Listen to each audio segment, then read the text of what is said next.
Bonjour à tous et merci de suivre ce numéro spécial d'Ailleurs dans le monde. L'archevêque émérite de Kinshasa, Laurent Monsengo, décédé le 11 juillet dernier à 81 ans, a été inhumé mercredi dans les caveaux de la cathédrale Notre-Dame du Congo à Kinshasa, où de nombreuses personnes en larmes lui ont dit un dernier adieu. Les Congolais se souviennent de lui comme d'un grand défenseur des droits de l'homme et d'un critique acharné des différents gouvernements qui se sont succédés depuis l'indépendance. L'enterrement a eu lieu à l'issue de la messe qui a été dite par le cardinal Philippe Ouedraogo, archevêque de Ouagadougou, entouré de 4 autres cardinaux africains, des dizaines d'évêques, de nombreux prêtres et des fidèles. Les présidents de la République démocratique du Congo, Félix Tshisekedi, et son homologue de la République du Congo, Denis Sassou Nguesso, ainsi que plusieurs responsables politiques africains, ont pris part à cette célébration. Alors, qui était Laurent Monsengo Passigna? Que faut-il retenir de ces combats? On en parle avec le politologue Dr William Agblounon. Bonjour et bienvenue. Bonjour Fatim, merci beaucoup. Et le journaliste Félix Boni. Bonjour et merci d'être présent. Bonjour Fatim. Alors messieurs, en prélude à nos échanges, je vous propose de joindre par téléphone Marie-Madeleine Kalala, avocate et militante des droits de la femme congolaise, ancienne ministre des droits humains de la République démocratique du Congo et amie du panel du Conseil des sages de l'Union africaine. Marie-Madeleine Kalala, bonjour. Comment vos chemins se sont croisés avec feu le cardinal Monsengo? Bonjour Fatim. C'était dans les années 70.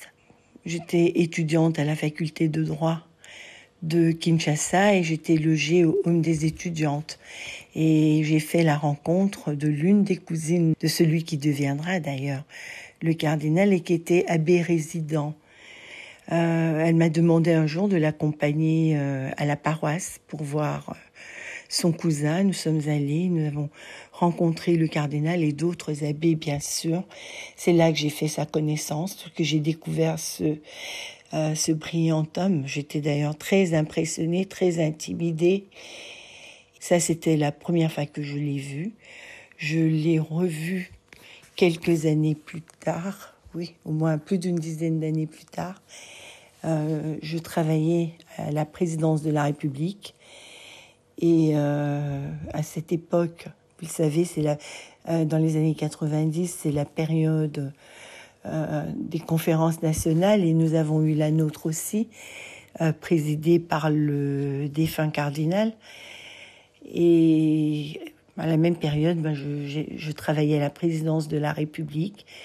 Et donc, par le biais de son frère qui était mon condisciple, d'université. Nous nous sommes vus, nous avons eu un déjeuner très fertile en termes d'échanges. On a beaucoup parlé, d'ailleurs nos conversations tournaient souvent autour de l'actualité et des valeurs spirituelles, des valeurs morales que la société perdait. Et voilà, ça c'était ma deuxième rencontre avec le défunt cardinal. Et je vais quitter d'ailleurs, je serai remerciée à la présidence à la fin de l'année 92. En 93, le défunt cardinal va être nommé à la tête du Haut Conseil Parlement de transition. Et encore une fois, par le biais de son frère, il va demander à me voir. Et à ma grande surprise, il va me demander de rejoindre son cabinet comme conseillère juridique. Alors, vous avez mené plusieurs combats à ses côtés. Quels sont ceux qui vous ont le plus marqué et quel homme était-il? Les 3 ans que j'ai passés aux côtés du défunt cardinal ont été une véritable école pour moi. Plutôt que de parler de combats menés à ses côtés, je parlerai plutôt des leçons apprises. Et cette école dont je parle a surtout été une école de qualité. Une école de qualité qui a apporté beaucoup de choses dans ma vie, et notamment dans les combats. Plutôt que de voir les résultats des combat, ce qui m'a marqué, ce sont les qualités que le cardinal portait en lui et qu'il nous transmettait par son comportement, par ses prises de position, par sa façon de faire, et ainsi de suite. Et lorsque nous avons quitté le Haut Conseil Parlement de la République, Parlement de transition, je dois avouer que j'avais mûri, j'avais gravi des échelons,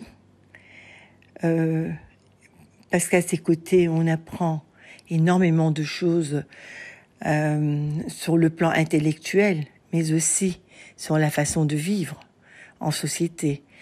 Et je dois avouer que j'ai appris la patience, la conscience critique, la vérité, l'humilité, et j'en passe. Et surtout, la réconciliation, ne pas faire traîner les querelles et autres, et toujours privilégier la réconciliation plutôt que la séparation.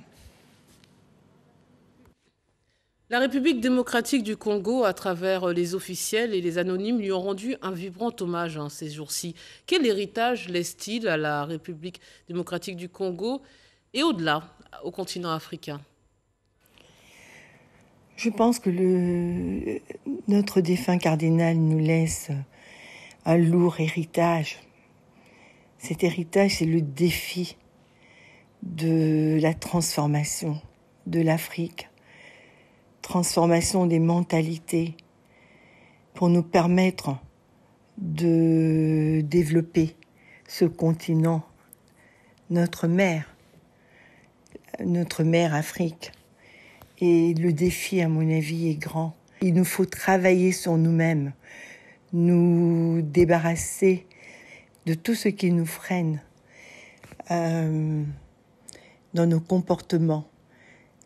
Ça fait plus de 60 ans maintenant que le continent s'est libéré, mais on se demande si nous nous sommes vraiment libérés de nos démons internes.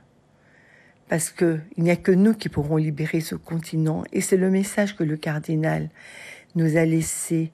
Il nous demande de nous battre pour que tout le monde, qu'il n'y ait plus de faim sur ce continent, que les enfants ne meurent plus faute de médicaments, pour que les familles soient réunies et non pas des familles disloquées parce qu'on n'a pas les moyens de nourrir nos familles et que chacun est parti. Enfin, bref, je pense que le cardinal nous rappelle l'humanisme qui a disparu de nos cœurs. Parce qu'au départ, l'Africain est solidaire. Aujourd'hui, quand on voit l'état de l'Afrique, on se pose beaucoup de questions. Merci infiniment, Madame Kalala. Alors, messieurs, nous allons maintenant revenir un peu sur son parcours. Enfant de la famille royale de l'ethnie Sakata, Laurent Monsengo Passigna est né le 7 octobre 1939 à Inongo, dans la province de Maïndombe, dans l'ouest de la RDC. Que sait-on de son enfance et de son histoire personnelle, Félix Boni? Vous noterez que le cardinal naît à 21 ans, juste 21 ans avant les indépendances. Donc, il naît dans une période où l'Afrique était en plein pied dans la colonisation. Enfant d'une famille royale, il a vécu toutes ces péripéties jusqu'aux indépendances. Et même les moments difficiles de l'indépendance, la lutte pour les indépendances, il a vécu ces expériences-là jusque même les pires moments de dictature de son pays.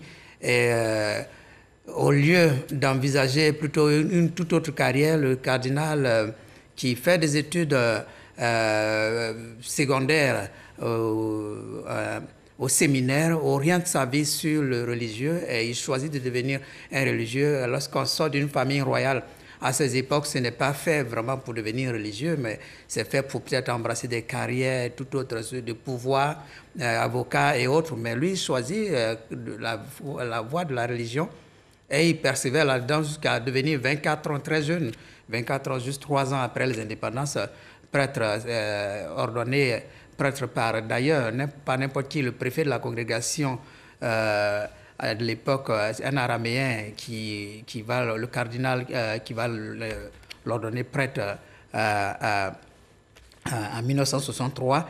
Et c'est un homme qui aura vécu pleinement, j'allais dire, avec tout le caractère de l'enfant d'une famille royale, c'est-à-dire une forte personnalité, un fort caractère qu'il va imprimer tout au long de sa vie, une forte autorité qu'il va imprimer dans sa vie religieuse, mais également un érudit parce qu'il n'aura pas été un mauvais élève. D'ailleurs,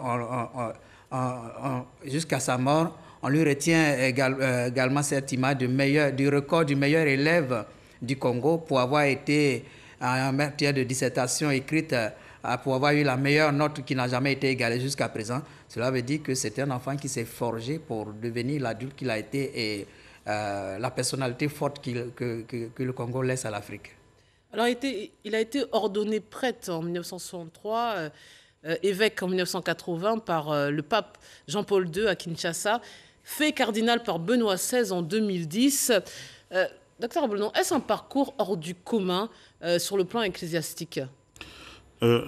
Merci. Je pense que c'est d'abord un brillant parcours et c'est un parcours exceptionnel. Parcours exceptionnel dans la mesure où il aura connu toutes les étapes de la vie sacerdotale. Il commence par le petit séminaire, ce qui est souvent rare d'ailleurs. Il fait le petit séminaire, le moyen, et puis il fait le grand séminaire. Après le grand séminaire, il va faire des études, enfin il fait la théologie, la philosophie, il va faire la théologie à Rome, où il est ordonné prêtre. Après il sera évêque auxiliaire, donc à Inongo, et puis après à Kisangani, avant de devenir archevêque de Kisangani, et puis archevêque de Kisangani, il revient à Kinshasa, où il sera archevêque, puis cardinal. Alors je pense que en matière de vie sacerdotale dans l'Église catholique, c'est difficile de faire mieux, parce que quelques rares personnes parviennent à devenir pape, mais... ça aurait dû être la suite logique, peut-être? Bon, une issue possible. Possible. C'était possible parce que de toute façon, il était au conclave qui a abouti à l'élection ou à la désignation du pape François. Donc, il était papable, comme on le dit. Donc, je pense que non, ça reste un parcours exceptionnel, et d'autant plus exceptionnel que en termes de, ce ne sont pas seulement des titres, mais en termes de contenu aussi.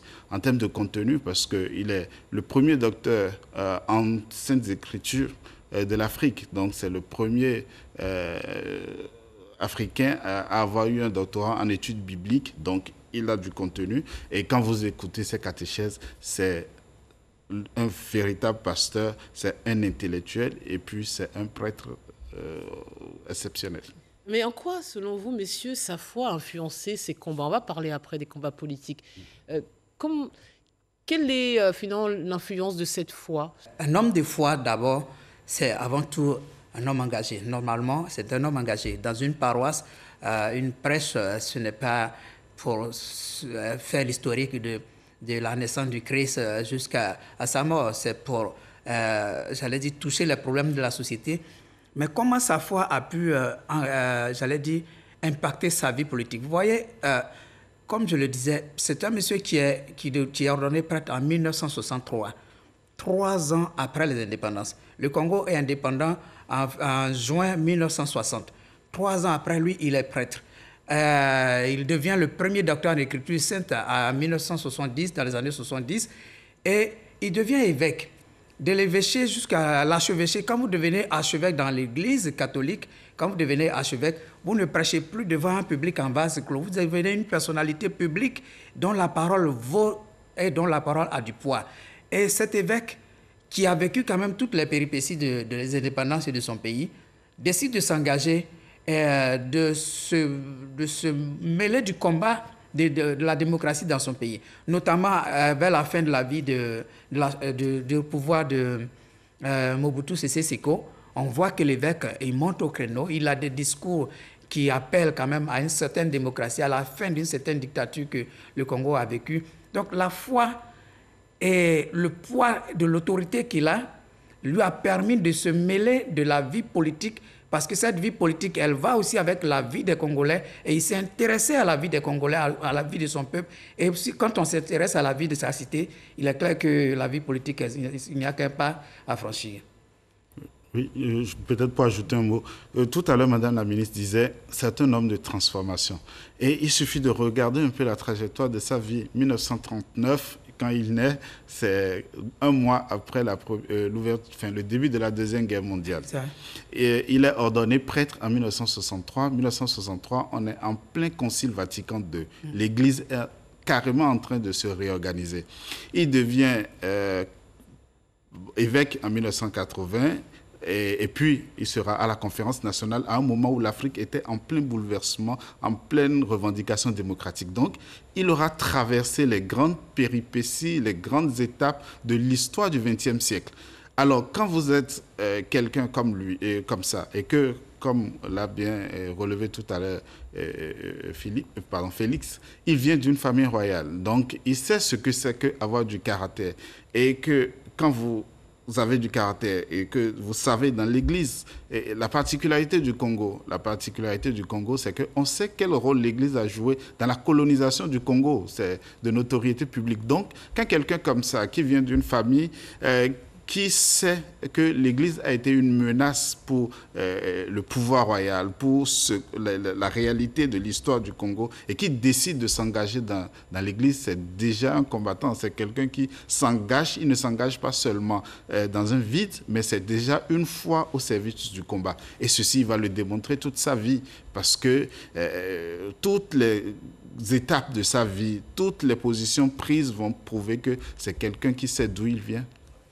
Alors, Monseigneur Monsengo Fulin, une des voix critiques à l'égard des différents régimes qui sont succédés en RDC depuis l'indépendance, vous l'avez dit, déjà ex-Zaïre, celui de Mobutu Sese Seko, Laurent Désiré Kabila, père, Joseph Kabila, puis Félix Tshisekedi. Comment, messieurs, et pourquoi déjà est-il monté au créneau et quel rôle a-t-il joué sous tous ces régimes? Commençons par les indépendances et Mobutu. On dira que c'est, si c'était un homme politique, on dira que c'est l'opposant à tous ces régimes. Mais comme c'était religieux, on dira que c'est celui qui aura été le garde-fou à tous ces régimes, parce que c'est celui qui regarde et qui, sans crainte, sans peur, avec toute la personnalité qu'il a, l'autorité ecclésiastique également dont il est investi, n'a jamais eu le crainte de dénoncer ce qui ne va pas. Et de Mobutu jusqu'à Laurent Désiré Kabila, jusqu'à maintenant Félix Tshisekedi, tous ces régimes ont laissé quand même plus ou moins d'État. Le Congo démocratique a été un pays qui a quand même vécu des moments de dictature jusqu'à ce qu'on ait les premières élections dans ce pays en 2006. Je crois bien, les premières élections au Congo datent de seulement 2006. Et il fallait qu'il y ait de fortes personnalités pour s'opposer à ces dirigeants qui voulaient quand même maintenir une sorte de monarchie, je dirais même pas de monarchie, mais de dictature. N'oublions pas que nous sommes passés de Congo à Zaïre, et de Zaïre au Congo encore en 97, après la mort de Mobutu. Mais même quand on sort de 97, le Congo n'en avait pas encore fini avec la dictature. On est resté encore dans cette dictature jusqu'à ce que finalement, avec la contribution de personnalités fortes comme lui, qui a dirigé quand même le Parlement de transition, vous comprenez que quand on dirige le Parlement de transition, on a le pouvoir de changer beaucoup de choses, notamment au niveau de la légifération. Et puis, n'oublions pas, ce monsieur a fait quand même, cet homme de Dieu a fait quand même sa thèse dans un domaine quand même très spécifique. Il a travaillé sur la notion des nomos. Les nomos, c'est la loi, c'est la coutume, ce sont les conventions. Je dirais, à la période de Jean-Jacques Rousseau, c'est le contrat social. Tout ça investi de tous ses savoirs, de toutes ses expériences, il ne pouvait qu'être quelqu'un qui puisse participer véritablement à franchir les barrières pour conduire le Congo vers la démocratie. Il a permis la démocratisation du Congo?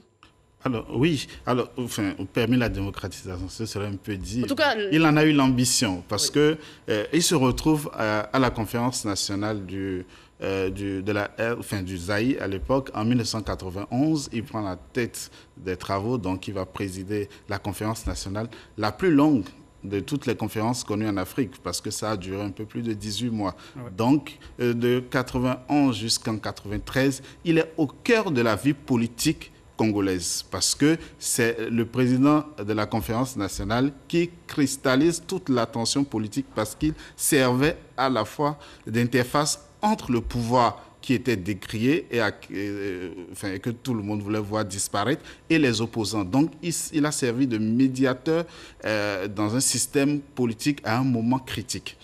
Et après la conférence nationale, il va diriger le Haut Commissariat de la République, qui servait à la fois de parlement de transition, mais en même temps de ce qu'on va avoir obtenu plus tard, des conseils constitutionnels ou les cours constitutionnels. Donc, pendant plus de 5 ans, il était au cœur de la vie politique, mais avec une ambition forte. C'était de voir la transformation, comme le disait, j'ai beaucoup apprécié ce mot, c'était de voir la transformation de son pays. Et au bout de cette expérience qui était dure pour tous ceux qui ont présidé ces conférences nationales, on va voir le cas de Monseigneur Podjo au Togo, le cas de Monseigneur Kombo au Congo-Brazzaville, etc. Pour tous ces évêques qui ont dirigé ces conférences nationales, Monseigneur Isidore de Souza au Bénin, ils le disent tous, c'était très éprouvant pour eux. Donc, pendant 5 ans, il assume ses hautes responsabilités avec l'espoir que les choses changent. Rien ne change, et puis 1 an après, le Congo est en proie à une guerre civile qui vient de l'Est avec les forces rebelles de Kabila. Donc c'est à la fois une frustration, une grande déception et en même temps un sentiment de fatalité. C'est comme si plus rien n'était possible dans l'harmonie, c'est comme s'il fallait nécessairement violenter l'histoire pour que les choses changent. Et c'est pourquoi vous allez voir que son vocabulaire va complètement changer. Il ne sera plus l'homme de la conférence nationale, l'homme du juste milieu, mais il va devenir quelqu'un d'intransigeant qui ne veut plus que les erreurs du passé se répètent, et il va être devenu plus virulent dans la parole. Alors, messieurs, historiquement, le pouvoir spirituel est temporel, hein. Ce sont, on va dire, parfois regardés en chien de faïence. Hein. L'un a voulu dominer l'autre. Mais dans certains pays, notamment en Afrique, l'Église semble avoir un rôle d'abord social, bien sûr, mais aussi politique. Qu'en pensez-vous? Comment l'expliquez-vous? Est-ce que c'est grâce à ces grandes figures historiques du continent, notamment feu le cardinal Moswengo, que l'Église a connu ses plus belles lettres de noblesse? Est-ce qu'il faut dire que l'Église a joué un rôle politique? Je pense que l'Église aura joué son rôle.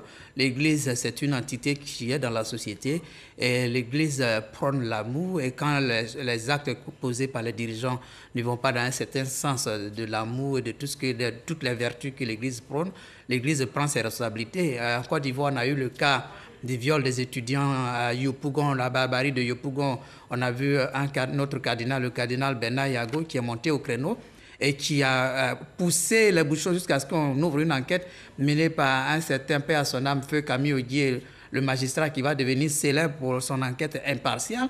Et il aurait fallu qu'un religieux, un prélat, un dignitaire religieux respecté et respectable monte au créneau pour que cette voix porte. Donc il y a des moments comme ça de la vie où les religieux prennent leur responsabilité.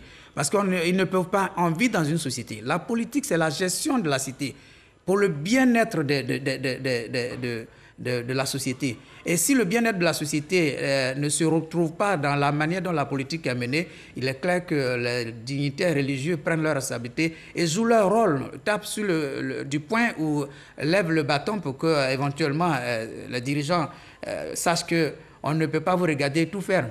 Et pour le cas de Monseigneur, du cardinal Moswengo, sachant que le Congo est un vaste pays, mais qui est en majorité catholique. C'est vrai qu'il y a de nouvelles religions qui interviennent maintenant. Et ça lui a encore donné du poids. Et la religion qui couvre l'ensemble du territoire congolais, c'est l'Église catholique.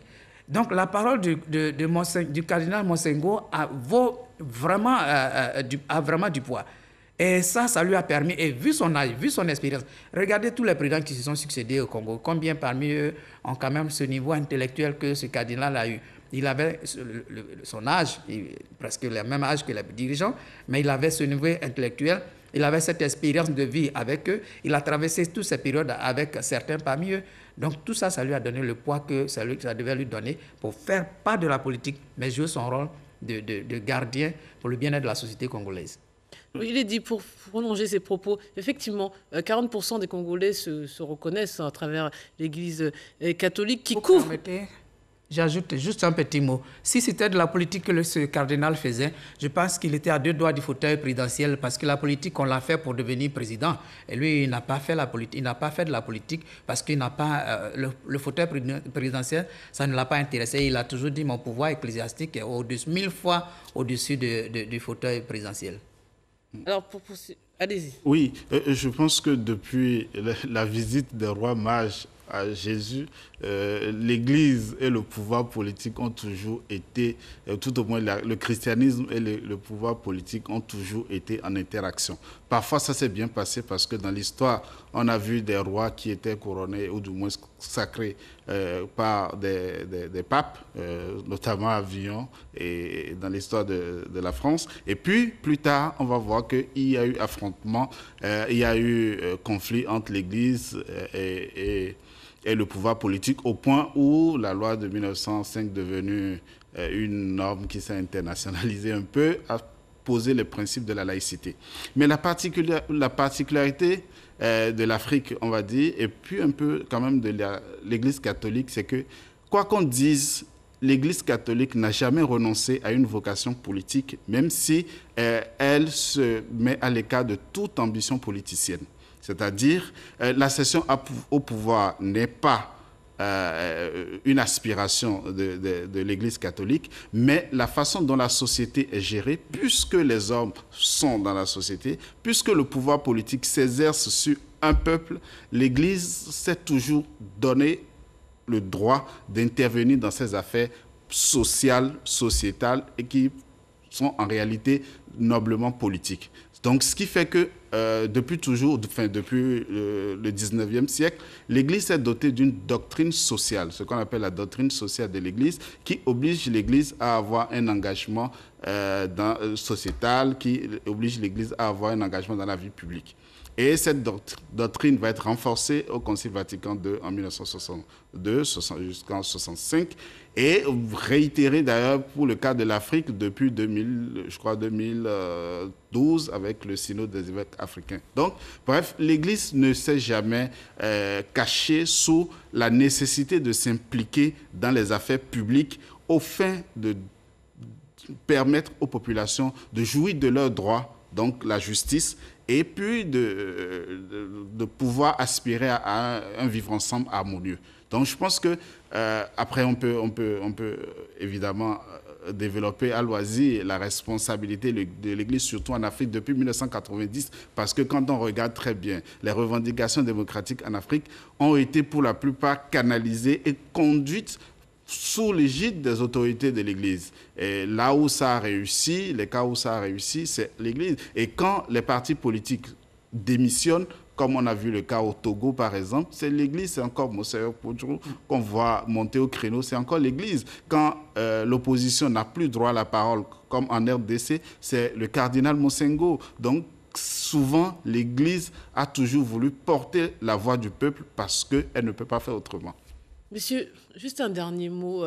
Quel héritage laisse-t-il et que doit-on retenir, surtout pour les générations futures, de cet grand homme défenseur, encore une fois, des droits humains et de la démocratie sur notre continent et en particulier dans son pays? Mais il faut retenir l'engagement, c'est-à-dire de ces grands hommes, il faut retenir cet engagement pour la démocratie, cet engagement qui lui a permis de franchir toutes les craintes, toutes les peurs, sans langue de bois, dans un pays où il y a une dictature qui règne, et ce monsieur qui prend la parole et qui dit franchement ce qu'il pense, non pas pour ses intérêts, non pas même pour les intérêts de l'Église, mais pour l'intérêt du peuple. Et je crois que c'est comme ça que, je dirais même pas seulement pour l'Église catholique, mais tous les religieux, je crois que les religieux ont une place à jouer pour que notre société aille mieux. Avoir cette capacité de dire les choses telles qu'elles sont pour que la société aille dans le bon sens. Ne pas laisser toute la place uniquement aux politiques pour nous conduire selon leur bon vouloir, parce que les religieux, S'ils cultivent vraiment l'amour, qu'ils enseignent l'amour, ça veut dire que les actes qu'ils vont poser, les critiques qu'ils feront, les sorties qu'ils feront, nous conduisent éventuellement vers le bien-être des populations. Peut-être 3 mots, je dirais.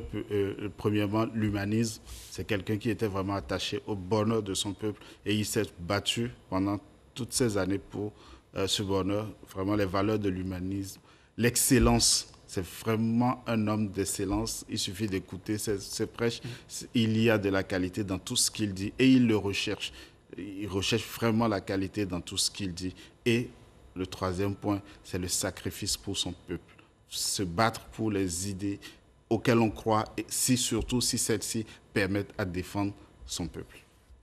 Messieurs, merci. C'est la fin de cette émission. Merci de votre participation. On se quitte sur cette citation. Il est temps que les médiocres dégagent.